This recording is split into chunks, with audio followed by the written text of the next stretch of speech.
It's the College Financial Health Show with Matt Hendricks and Gary Stocker for Tuesday, June 3rd, 2025. While Matt is away with his family for a bit, I'm doing the show solo and with a slightly different focus.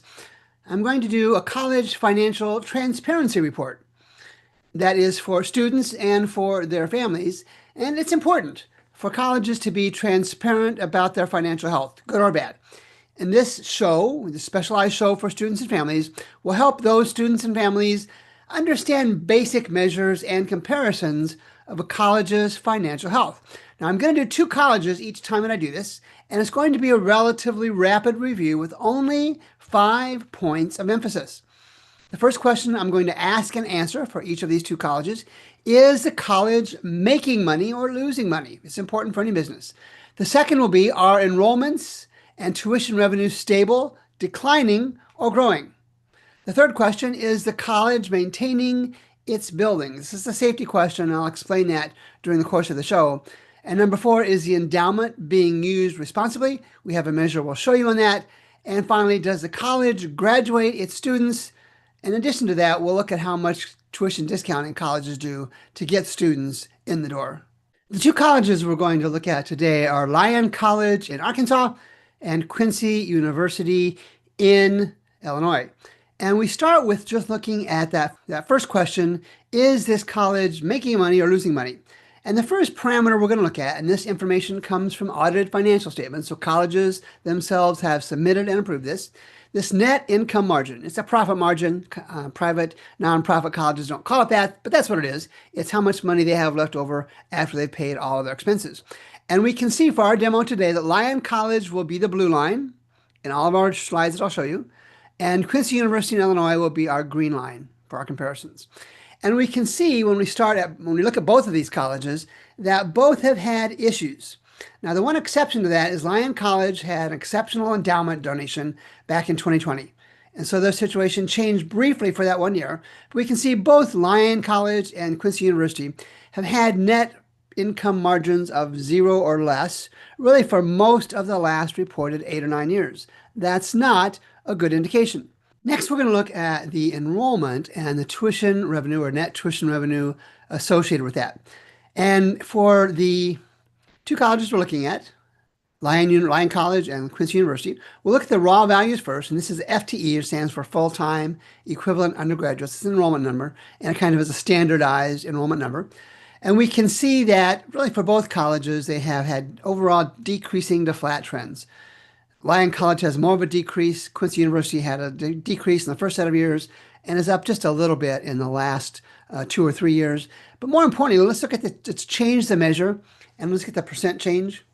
And this is not good. And let me kind of go over the data marks for you.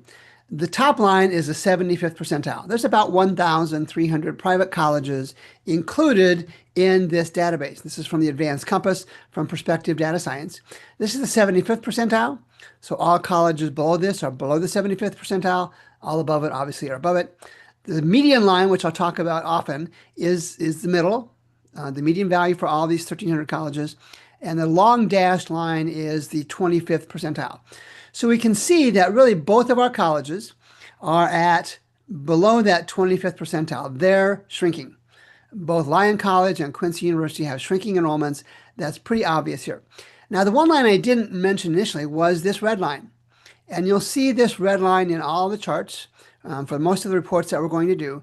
This red line represents a set of 9 recently closed private colleges.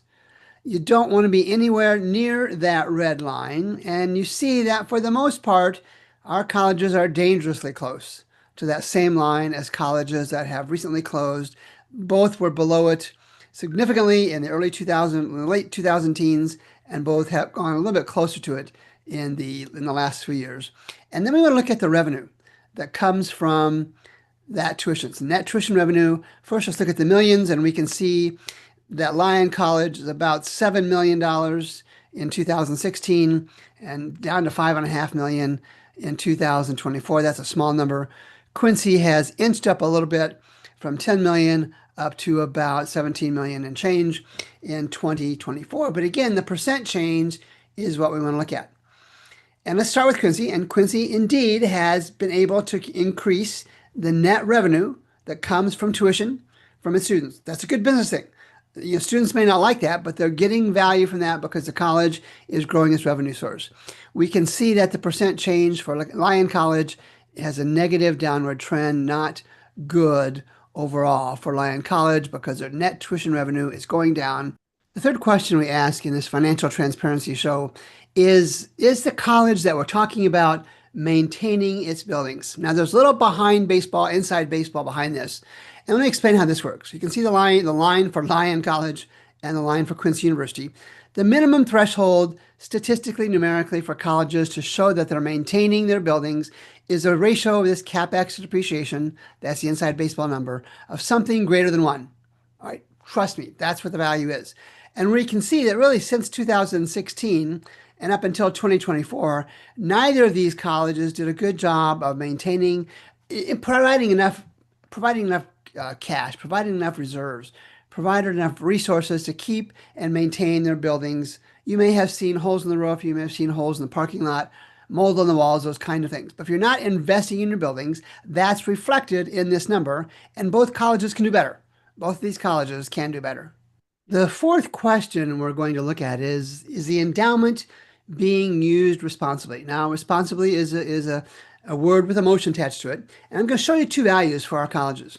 And again, Lyon College is the blue line, Quincy University is the green line. This is the beginning of the year endowment value in millions of dollars from 2016 to 2024. You can see the 75th, 50th, and 25th percentile lines here.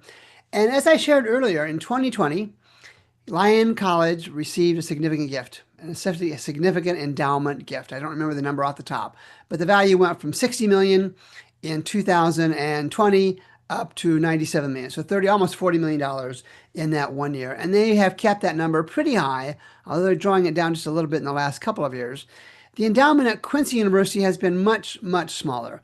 In 2016, it started at 17 million. Now it's up in 2024 to 23, not quite 23 million.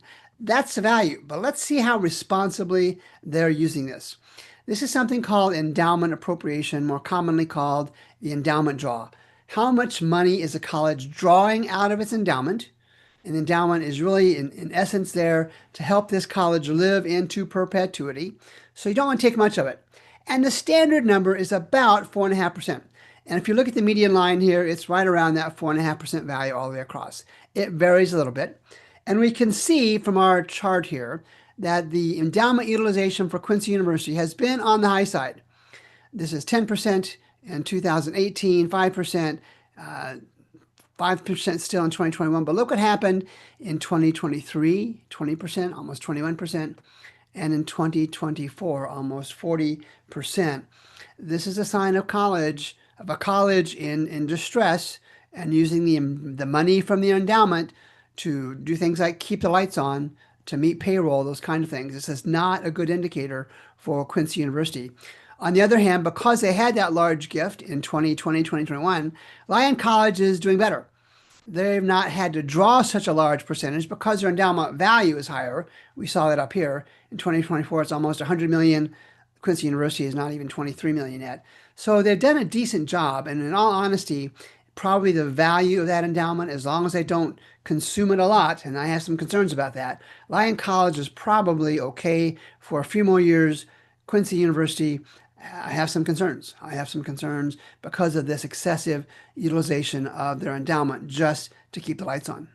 And finally, we want to look at the four-year graduation rate. This comes from the 2025 College Viability app, and I've got the four-year graduation rate. You can see the numbers for Lyon College and for Quincy University from 2016 through 2023. That's the last reported data. The data from something called iPads usually lags about a year and a half or 2 years. And the minimum threshold we have here at College Viability is a minimum of 50% of your students, your undergraduate students, graduate in 4 years.